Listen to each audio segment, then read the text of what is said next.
نحمدہ ونصلی علی رسولہ الکریم وعلی آلہ وصحبہ اجمعین اما بعد فاعوذ باللہ من الشیطان الرجیم بسم اللہ الرحمن الرحیم وَاعْبُدُوا اللَّهَ اور اللہ تعالیٰ کی عبادت کرو وَلَا تُشْرِكُوا بِهِ شَيْئًا اس کے ساتھ کسی کو شریک نہ بناؤ وَبِالْوَالِدَيْنِ إِحْسَانًا اور والدین کے ساتھ حسن سلوک کرو وَبِذِي الْقُرْبَى اور رشتہ داروں کے ساتھ بھی حسن سلوک کرو وَالْيَتَامَى اور یتیموں کے ساتھ بھی وَالْمَسَاكِينَ اور مسکینوں کے ساتھ بھی وَالْجَارِ ذِي الْقُرْبَى اور قریبی رشتہ دار جو پڑوسی ہو اس کے ساتھ بھی وَالْجَارِ الْجُنُوبِ اور اجنبی پڑوسی سے بھی حسن سلوک کرو وَالصَّاحِبِ بِالْجَنبِ اور پاس بیٹھنے والے سے بھی حسن سلوک کرو وَابْنِ السَّبِيلِ اور مسافروں کے ساتھ بھی حسن سلوک کرو وَمَا مَلَكَتْ أَيْمَانُكُمْ اور غلاموں کے ساتھ بھی حسن سلوک کرو ان اللہ لا يحب اللہ تعالیٰ بلا شبہ محبت نہیں فرماتے من اس آدمی سے کان مختالاً فخورا جو بڑائی کرنے والا اور فخر کرنے والا ہوتا ہے الذین یبخلون وہ لوگ جو بخل کرتے ہیں وَيَأْمُرُونَ النَّاسَ بِالْبُخْلِ اور لوگوں کو بھی بخل کی ترغیب دیتے ہیں وَيَكْتُمُونَ مَا آتَاهُمُ اللَّهُ مِنْ فَضْلِ اور جو اللہ نے اپنے فضل سے ان کو دے رکھا ہے اس کو چھپاتے ہیں وَأَعْتَدْنَا لِلْكَافِرِينَ اور ہم نے تیار کر رکھا ہے کافروں کے لیے عذابا مہینہ ذلت ناک عذاب والذین ينفقون اموالہم اور وہ لوگ جو خرچ کرتے ہیں اپنے مالوں کو رئاء الناس لوگوں کو دکھانے کے لیے ولا یؤمنون باللہ اور اللہ تعالیٰ کی ذات پر ایمان نہیں رکھتے ولا بالیوم الآخر اور یوم آخرت پر بھی ایمان نہیں رکھتے ومن یکون الشیطان له قرینا اور جس شخص کا ساتھی شیطان ہو گیا فساء قرینا تو پس بلا شبہ یہ بہت ہی برا ساتھی ہے وماذا علیہم اور کیا حرج اور نقصان تھا لو آمنوا اگر وہ ایمان لے آتے باللہ اللہ تعالیٰ کی ذات پر والیوم الآخری اور یوم آخرت پر وانفقوا مما رزقهم اللہ اور وہ خرچ کرتے اس میں سے جو اللہ تعالیٰ نے رزق ان کو دے رکھا ہے وَكَانَ اللَّهُ بِهِمْ عَلِيمًا اور اللہ ان کے ساتھ خوب علم رکھنے والے ہیں ان اللہ لا یظلم بلا شبہ اللہ تعالیٰ ظلم نہیں فرماتے مثقال ذرہ ذرے کے برابر بھی وَإِن تَكُ حَسَنَةً يُضَاعِفْهَا اور اگر وہ نیکی لے کر آئیں گے یضاعفها تو اس کو دگنا کر دیا جائے گا اس کو دگنا کر دیا جائے گا وَيُؤْتِ مِن لَّدُنْهُ أَجْرًا عَظِيمًا اور اپنی مرضی سے اللہ تعالیٰ بڑا اجر عظیم عطا کرنے والے ہیں فَكَيْفَ إِذَا جِئْنَا مِن كُلِّ أُمَّةٍ بِشَهِيدٍ پس کیا حال ہوگا ان لوگوں کا کہ جب ہم ہر امت میں سے گواہ لائیں گے وَجِئْنَا بِكَ اور ہم آپ کو لے کر آئیں گے عَلَى هَؤُلَاءِ شَهِيدًا ان لوگوں پر بطور گواہ يَوْمَئِذٍ يَوَدُّ الَّذِينَ كَفَرُوا اس دن کافر لوگ یہ چاہیں گے وَعَصَوُا الرَّسُولَ اور رسول کے نافرمان بھی یہ چاہیں گے لَوْ تُسَوَّى بِهِمُ الْأَرْض کاش کہ وہ زمین کے برابر کر دیے جاتے زمین کے ساتھ برابر کر دیے جاتے وَلَا يَكْتُمُونَ اللَّهَ حَدِيثًا اور وہ اللہ تعالیٰ سے نہیں چھپا سکیں گے حدیثاً کسی بھی بات کو وہ اللہ تعالیٰ سے کسی بات کو چھپا نہیں سکیں گے معزز سامعین اللہ تعالیٰ نے ان آیات مبارکہ کے اندر چند احکام کو بیان فرمایا ہے ان میں سے سب سے پہلی بات اللہ تعالیٰ نے اپنے بندوں کو یہ ارشاد فرمائی ہے کہ عبادت صرف اور صرف اللہ کی جائے عبادت اب عبادات مختلف قسم کی ہوتی ہیں کچھ مالی باتیں ہوتی ہیں، کچھ بدنی باتیں ہوتی ہیں، اور کچھ ان دونوں کا امتزاج ہوتی ہیں، ان دونوں سے جو ہے وہ ملی ہوئی ہوتی ہیں۔ اب دیکھیں نماز ہے تو یہ بدنی عبادت ہے، اب مال کا جو ہے وہ کوئی خرچ نہیں ہوتا نماز کے اندر، بدن کا جو ہے وہ تصرف ہوتا ہے۔ اور اسی طرح زکوٰۃ ہے تو اس میں کوئی جسم خرچ نہیں ہوتا بلکہ صرف مال خرچ ہو رہا ہوتا ہے۔ اور کچھ عبادتیں ایسی ہیں جیسے حج اور عمرہ وغیرہ، ان میں جسم بھی خرچ ہوتا ہے اور مال بھی خرچ ہوتا ہے۔ تو فرمایا کہ ہر طرح کی جو عبادت ہے وہ صرف اور صرف اللہ کے لیے، وہ کس کے لیے؟ وہ اللہ کے لیے۔ وَلَا تُشْرِكُوا بِهِ شَيْئًا، اور اس میں کسی کو اللہ کی ذات کے ساتھ شریک نہ ٹھہرائے۔ اب نہ تو اللہ کی ذات میں ہم کسی کو شریک ٹھہرائیں اور نہ ہی اللہ کی صفات میں ہم کسی کو شریک ٹھہرائیں۔ اللہ کی ذات بھی بے مثل اور لا مثال ہے، اور اس کی جو صفات ہیں وہ بھی اسی کے ساتھ خاص ہیں۔ قُلْ هُوَ اللَّهُ أَحَدٌ لَيْسَ كَمِثْلِهِ شَيْءٌ، اللہ کی ذات جیسی، اس کی صفات جیسی کوئی دوسری مثال نہیں ہے، اس جیسی کوئی دوسری ذات نہیں ہے۔ بات سمجھیں؟ تو فرمایا وَبِالْوَالِدَيْنِ إِحْسَانًا، اور دوسرے نمبر پہ والدین کے ساتھ حسن سلوک کرنا، والدین کی اطاعت کرنا، والدین کے احکام کے سامنے، ان کے فرمان کے سامنے، ان کی بات کے سامنے اپنی آنکھوں کو جھکا لینا، اپنی بات کو پست کر لینا، اپنی خواہش کو دبا لینا، یہ والدین کی اطاعت اور فرما برداری ہے۔ رسول اللہ صلی اللہ علیہ وسلم نے فرمایا کہ باپ جو ہے یہ جنت کے دروازوں میں سے ایک دروازہ ہے۔ اگر جنت کا دروازہ ہی بند ہو جائے والدین کی نافرمانی کی صورت میں تو پھر جنت میں کیسے داخلہ نصیب ہو سکتا ہے؟ بات سمجھیں؟ اور فرمایا کہ اللہ نے جنت کو ماں کے قدموں کے اندر رکھ دیا ہے، تو اگر ماں کو ناراض کیا تو اسی کے قدموں میں جنت تھی، ماں ناراض ہے تو گویا کہ جنت سے محرومی ہے۔ بات سمجھے نا جی؟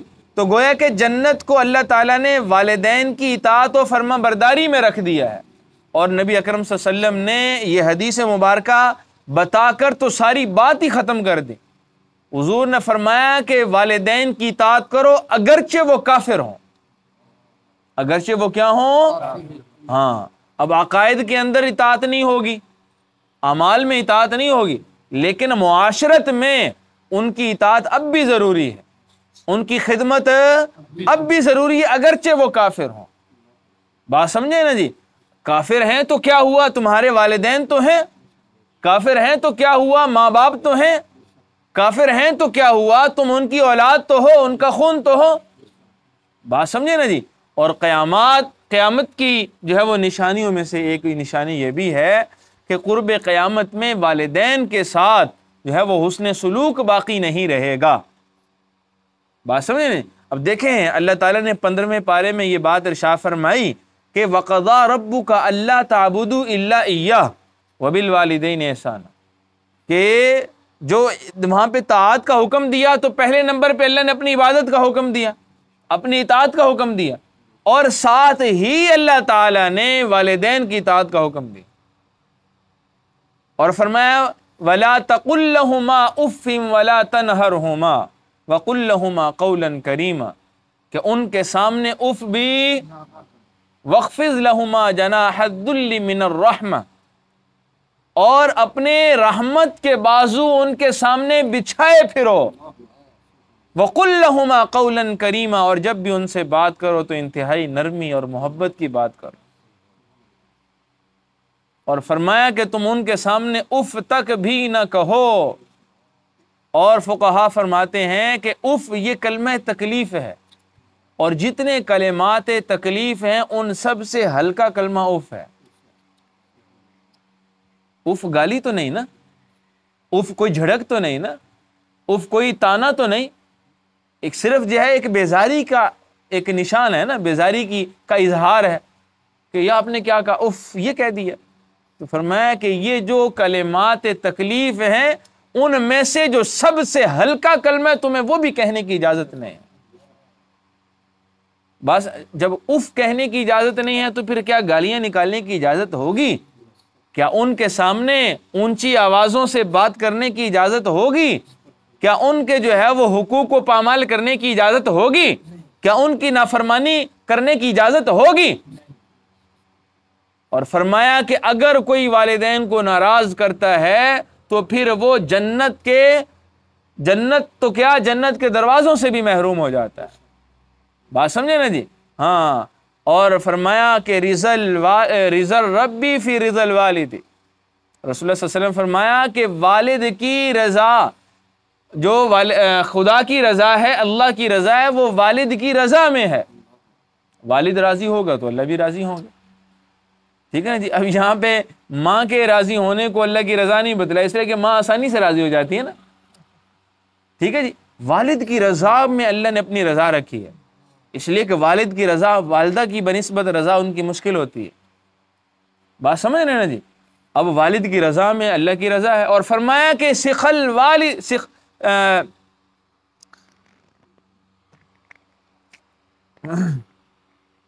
کہ والد کی نافرمانی میں اللہ کی نافرمانی ہے، والد کی ناراضگی میں اللہ تعالیٰ کی ناراضگی ہے، اور والد کی رضا میں اللہ کی رضا ہے۔ اگر والد کو ناراض کر لیا تو گویا کہ اللہ تعالیٰ کو ناراض کیا، اور اگر جو ہے وہ والد کو راضی کر لیا گویا کہ اللہ تعالیٰ کو راضی کر لیا۔ بات سمجھے نا جی؟ اس لیے والدین کے سامنے، اب یہاں بھی دیکھیے جو آیت ہمارے سامنے ہے، اللہ نے اپنی عبادت کے بعد دوسری بات ہی والدین کی اللہ نے اپنی طاعت و بندگی کے بعد دوسری فرما برداری کا حکم کس کے بارے میں دیا؟ والدین کے بارے میں۔ اور بہت جو ہے وہ خوش قسمت ہیں وہ لوگ جن کے والدین حیات ہیں، اور جن کے حیات نہیں ہیں ان کے لیے بھی بہرحال ایک صورت ہے کہ وہ کثرت سے ان کے لیے صدقہ خیرات، ان کے لیے عبادات دعائیں وہ ضرور کرتے رہا کر، ٹھیک ہے نا جی؟ ہاں، تو بہرحال تو فرمایا کہ وَبِذِي الْقُرْبَى، اور جو تمہارے رشتہ دار ہیں ان کے ساتھ کیا کرو؟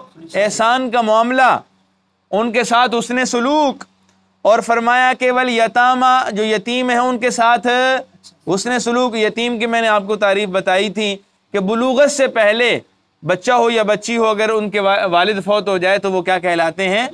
بلوغت تک وہ یتیم ہیں، ٹھیک ہے جی؟ اور فرمایا کہ والمساکین، مسکین، اس کی کیا تعریف میں نے بتائی تھی؟ جس کی ضروریات زیادہ ہوں، آمدن کم ہو، ضروریات کیا ہوں؟ 10 آدمی ہیں خاندان کنبے میں، ایک بیچارہ کمانے والا ہے، تو کہاں آج کے زمانے میں پوری پڑتی ہیں؟ آج کل تو بھئی 4 ہیں تو 4 کے 4 اگر کما رہے ہیں پھر بھی پوری نہیں پڑ رہی، ٹھیک ہے نا جی؟ ایسے لوگوں کو بھی اپنی نظر میں رکھا کریں، ٹھیک ہے جی؟ فرمایا والجار ذی القربى، اور قریبی رشتہ دار، پڑوسی، ایک تو پڑوسی اور اوپر سے رشتہ دار، دو جو ہے وہ حق ہو گئے، ایک تو رشتہ داری اور دوسرے اوپر کیا ہے؟ پڑوسی بھی ہیں، ٹھیک ہے جی؟ تو فرمایا کہ ان کے ساتھ حسن سلوک کرو، اور جب پڑوسی ہوں تو پھر پڑوسیوں کے تو حق بڑے عجیب ہوتے ہیں نا جی؟ فرمایا کہ والجار الجنوبی، پڑوسی اگر اجنبی ہوگا تو اس کے ساتھ بھی حسن سلوک کرو۔ اور رسول اللہ صلی اللہ علیہ وسلم نے فرمایا کہ پڑوسیوں کے بارے میں جبریل امین اتنی دفعہ میرے پاس آئے کہ مجھے یہ اندیشہ ہونے لگا کہ اللہ تعالیٰ وراثت میں ان کو حقدار بنا دیں گے، ٹھیک ہے جی؟ اس لیے پڑوسی اجنبی ہو تو تب بھی حسن سلوک کا حکم ہے، اور اگر پڑوسی رشتہ دار ہو تو پھر دوہرا حق ہے، ٹھیک ہے جی؟ اور فرمایا کہ وَبَنِ السَّبِيلِ، اور مسافر کے ساتھ حسن سلوک کرو، وَمَا مَلَكَتْ أَيْمَانُكُمْ، اور غلاموں کے ساتھ کیا کرو؟ حسن سلوک کرو۔ ان اللہ لا يحب من کان مختالا فخورا، اللہ تعالیٰ اکڑنے والے کو، بڑائی کرنے والے کو، کبر اور عجب اختیار کرنے والے کو اور فخر کرنے والے کو پسند، اللہ ایسے بندے سے محبت نہیں کرتا۔ عاجزی اللہ کو بڑی محبوب ہے، انکساری اللہ کو بڑی پسند ہے، ٹھیک ہے جی؟ اور فرمایا الذین یبخلون ویأمرون الناس بالبخل، وہ لوگ جو بخل کرتے ہیں اور لوگوں کو بخل ہی کی ترغیب دیتے ہیں، خود بھی بخیل ہیں اور لوگوں کو بھی، ٹھیک ہے نا جی؟ سورہ ماعون کے اندر اللہ تعالیٰ نے کیا فرمایا؟ اَرَأَيْتَ الَّذِي يُكَذِّبُ بِالدِّينِ فَذَلِكَ الَّذِي يَدُعُّ الْيَتِيمَ وَلَا يَحُضُّ عَلَىٰ طَعَامِ الْمِسْكِينِ، کہ نہ تو وہ خود جو ہے وہ غریبوں کو کھلاتے ہیں اور نہ ہی دوسروں کو ترغیب دیتے ہیں کہ وہ مسکینوں کو کھلائیں۔ بات سمجھے نا جی؟ یہاں بھی یہی بات ارشاد فرمائی جا رہی ہے کہ وہ لوگ جو خود بھی بخل کرتے ہیں اور لوگوں کو بھی بخل کی کیا کرتے ہیں، ترغیب دیتے ہیں۔ اور بھائی کہاں پیسے رکھے ہوئے ہیں، بینک میں رکھواؤ، ٹھیک ہے جی، اور فلاں جگہ پہ جو ہے وہ لگاؤ، یہ کر لو وہ کر لو، خود بھی جو ہے وہ انفاق فی سبیل اللہ نہیں کرتے اور لوگوں کو بھی ایسے راستوں سے منع کرتے ہیں اور دوسرے راستے ان کو دکھلاتے ہیں۔ فرمایا کہ وَيَكْتُمُونَ مَا آتَاهُمُ اللَّهُ مِنْ فَضْلِهِ، اللہ تعالیٰ نے اپنے فضل سے ان کو جو کچھ دے رکھا ہے اس کو چھپاتے ہیں، انفاق فی سبیل اللہ نہیں کرتے۔ فرمایا وَأَعْتَدْنَا لِلْكَافِرِينَ عَذَابًا مُهِينًا، ہم نے کافروں کے لیے ذلت آمیز عذاب تیار کر رکھا ہے، ٹھیک ہے جی۔ اور بخل کے بارے میں بھائی یاد رکھیں بہت وعیدات ہیں۔ رسول اللہ صلی اللہ علیہ وسلم نے فرمایا کہ البخیل بعید من اللہ وبعید من الناس وبعید من الجنہ، کہ بخیل آدمی اللہ سے بھی دور ہوتا ہے، وہ لوگوں سے بھی دور ہوتا ہے اور جنت سے بھی دور ہوتا ہے۔ اور فرمایا سخی کے بارے میں قریب من اللہ وقریب من الناس وقریب من الجنہ، کہ سخی جو ہے یہ اللہ کے بھی قریب ہو جاتا ہے، یہ لوگوں کے بھی قریب ہو جاتا ہے اور یہ جنت کے بھی قریب ہو جاتا ہے۔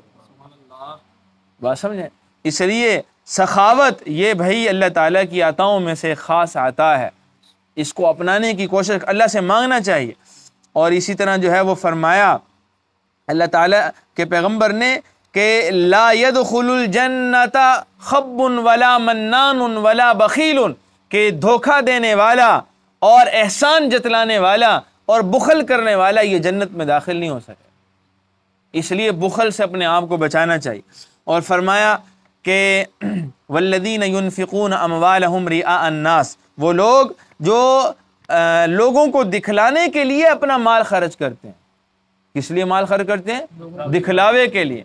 اور یاد رکھیں رسول اللہ صلی اللہ علیہ وسلم نے دکھلاوے کو شرک میں شمار کیا ہے، اور شرک دو قسم کا، ایک شرک جلی جس کی پیچھے بات آ گئی نا، وَاعْبُدُوا اللَّهَ وَلَا تُشْرِكُوا بِهِ شَيْئًا، اللہ کی ذات میں صفات میں شریک نہ بناؤ، ٹھیک ہے، وہ شرک جلی ہے۔ اور ایک شرک خفی ہوتا ہے، یعنی عبادت کرنی ہے تو اب لوگوں کو دکھانے کے لیے ہیں، مال خرچ کرنا ہے تو وہ لوگوں کو دکھانے کے لیے، یہ شرک خفی ہے، یہ شرک خفی ہے، یعنی ہلکے درجے کا شرک لیکن شرک ہے۔ اس لیے کہ جو چیز محض اللہ کی رضا کے لیے ہونی چاہیے تھی اب اس نے لوگوں کو اس میں شریک کر لیا۔ اور یاد رکھیے کو ریاکار کے بارے میں اللہ کل قیامت ان کہیں گے کہ جس کے لیے کیا تھا نا اب اسی سے جا کے اجر لو۔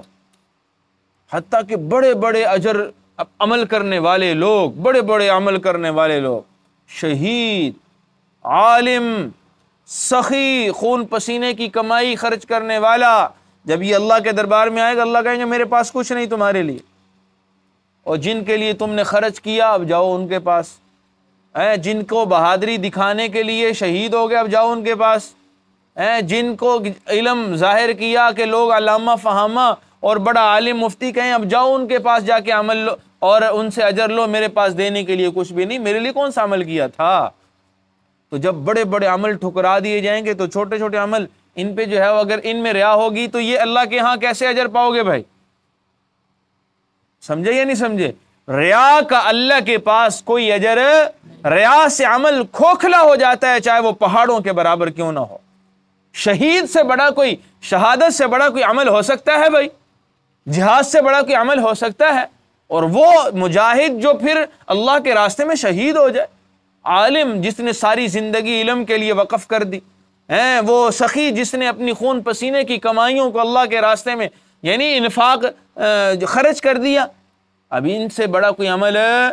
تو جب ان کے عمل ٹھکرا دیے جائیں گے تو پھر چھوٹے چھوٹے اعمال کا اجر اللہ کے ہاں کیسے ہوگا؟ تو معلوم ہوا کہ ریا سے عمل کھوکھلا ہو جاتا ہے اور اخلاص سے عمل وزنی ہوتا ہے۔ دو چیزوں سے عمل کے اندر وزن پیدا ہوتا ہے بھائی، یاد رکھنا، علماء نے لکھا ہے دو چیزوں سے عمل کے اندر وزن پیدا ہوتا ہے، ایک اخلاص سے اور دوسرا سنت کے مطابق عمل کرنے سے عمل میں وزن پیدا ہوتا ہے۔ اگر اخلاص سے عمل کیا جائے گا تو وہ بھی وزنی، اگر سنت کے مطابق میرے نبی کے بتائے ہوئے طریقے کے مطابق، صحابہ کے بتائے ہوئے طریقے کے مطابق عمل کیا جائے گا تو اس کے اندر بھی وزن پیدا ہوگا، ٹھیک ہے جی۔ اس لیے فرمایا وَلَا يُؤْمِنُونَ بِاللَّهِ، اور جو اللہ پر ایمان نہیں رکھتے، ولا بالیوم الآخر، یوم آخر پر ایمان نہیں رکھتے، ومن یکن الشیطان لہ قرینا، اور جس کا ساتھی شیطان ہو جائے، فساء قرینا، تو وہ بہت ہی برا ساتھی ہے، اس سے برا کوئی اور ساتھی نہیں۔ اور فرمایا وماذا علیہم، اور ان کا کیا ہی نقصان تھا، لو آمنوا باللہ، اگر وہ اللہ پر ایمان لے آتے، یہ سارے اعمال اللہ کے لیے کر لیتے، والیوم الآخر، اور یوم آخرت پر ایمان لے آتے، وانفقوا مما رزقهم اللہ، اور جو رزق اللہ نے ان کو دے رکھا ہے اس میں سے وہ خرچ کر لیتے، وکان اللہ بہم علیما، اور اللہ تعالیٰ کو ہر چیز کا کیا ہے، اللہ کو خوب ان کا علم ہے۔ اور فرمایا ان اللہ لا یظلم مثقال ذرہ، اللہ کل قیامت کے دن ذرے کے برابر بھی کسی پر ظلم نہیں ہوگا، نہیں کریں گے۔ وَإِن تَكُ حَسَنَةً، اور اگر کوئی نیکی لائے گا، يُضَاعِفْهَا، اس کی نیکی، ظلم تو کیا کرنا، نیکی کو مٹانا تو کیا، اللہ اس نیکی کو دگنا کر دیں گے۔ فرمایا وَيُؤْتِ مِن لَّدُنْهُ أَجْرًا عَظِيمًا، اور دگنے تک محدود نہیں رکھی بات، بلکہ فرمایا کہ اللہ اپنے پاس سے اجر عظیم عطا فرمائیں گے، ٹھیک ہے۔ اور فرمایا فَكَيْفَ إِذَا جِئْنَا، اس وقت ان کی حالت کیا ہوگی جب ہم لے کر آئیں گے، مِن كُلِّ أُمَّةٍ بِشَهِيدٍ، ہر امت میں سے ایک گواہ، یعنی ہر امت کے اوپر گواہ کون ہوگا، ان کا نبی، ان کے نبی ان پر گواہ ہوں گے۔ اور فرمایا وَجِئْنَا بِكَ، اور ہم آپ کو لائیں گے، عَلَىٰ هَٰؤُلَاءِ شَهِيدًا، ان تمام لوگوں پر بطور گواہ کے۔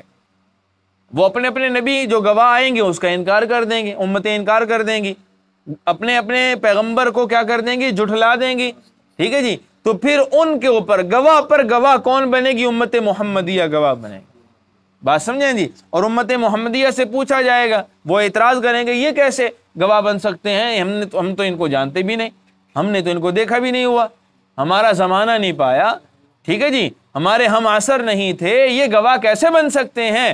تو پھر یہ امت کہے گی الہ العالمین، ہمارے پیغمبر نے جو ہمیں بتلایا ان کی احادیث کے ذریعے سے، آپ کی آیات کی صورت میں، اس میں ہم نے پڑھا ہے کہ ان نبیوں نے اپنی اپنی امتوں کو پورا حق ادا کر کے جو ہے وہ دنیا سے گئے تھے، بات سمجھے نا جی۔ تو فرمایا یومئذ یود الذین کفروا، کافر لوگ اس دن یہ چاہیں گے، کافر بھی، وعصوا الرسول، اور رسولوں کے نافرمان بھی کیا چاہیں گے، ان کی کیا آرزو کیا کریں گے، لو تسوا بہم الارض، کاش کہ ہمیں زمین کے ساتھ برابر کر دیا جاتا، کاش کہ ہمیں زمین کے ساتھ برابر کر دیا جاتا۔ سورہ نبا میں اللہ فرماتے ہیں یا لیتنی کنت ترابا، کافر یہ خواہش کریں گے کاش ہم مٹی کے ساتھ مٹی ہو جاتے، ہمیں اٹھایا ہی نہ جاتا، قبروں کے اندر بس پڑے رہتے، مٹی کے ساتھ مٹی رہتے، اور ہم سے محاسبہ نہ ہوتا، حساب کتاب نہ ہوتا، قیامت ہم پہ قائم نہ ہوتی۔ لیکن اس دن یہ ساری کی ساری حسرتیں رہ جائیں گی، ایسی کوئی آرزو پوری ہونے والی نہیں ہے، سوائے اس کے اور کوئی چارہ کار نہیں کہ انسان اللہ کا مطیع اور فرما بردار ہو جائے۔ ولا یکتمون اللہ حدیثا، اور کوئی بھی بات وہ اللہ تعالیٰ سے چھپا نہیں سکیں گے۔